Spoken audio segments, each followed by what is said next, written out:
Наш прославленный ансамбль является одним из старейших коллективов России. В этом году мы проводим свой 88-й концертный сезон. За долгие годы своего существования мы побывали с гастролями во многих городах России, а также пропагандировали татарскую культуру в ближнем и дальнем зарубежье. И везде нас встречают восторженные зрители, которые становятся на долгие годы нашими друзьями. Мы надеемся, сегодня, уважаемые зрители, мы в вашем лице приобретем новых друзей.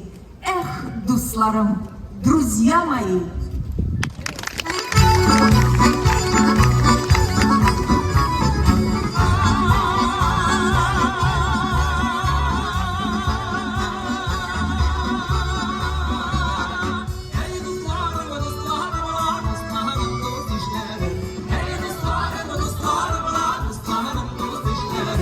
Sizi dostlarına ayırırsam yalnız başımı dişlerim. Sizi dostlarına ayırırsam yalnız başımı dişlerim. Ey dostlarım, dostlarım, dostlarım derler.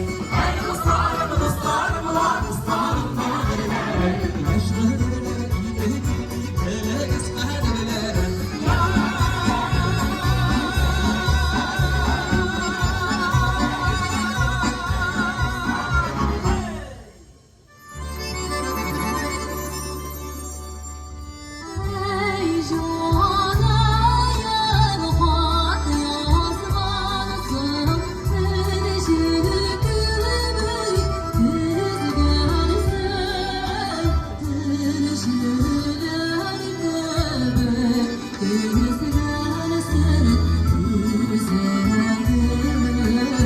Rüzgarsın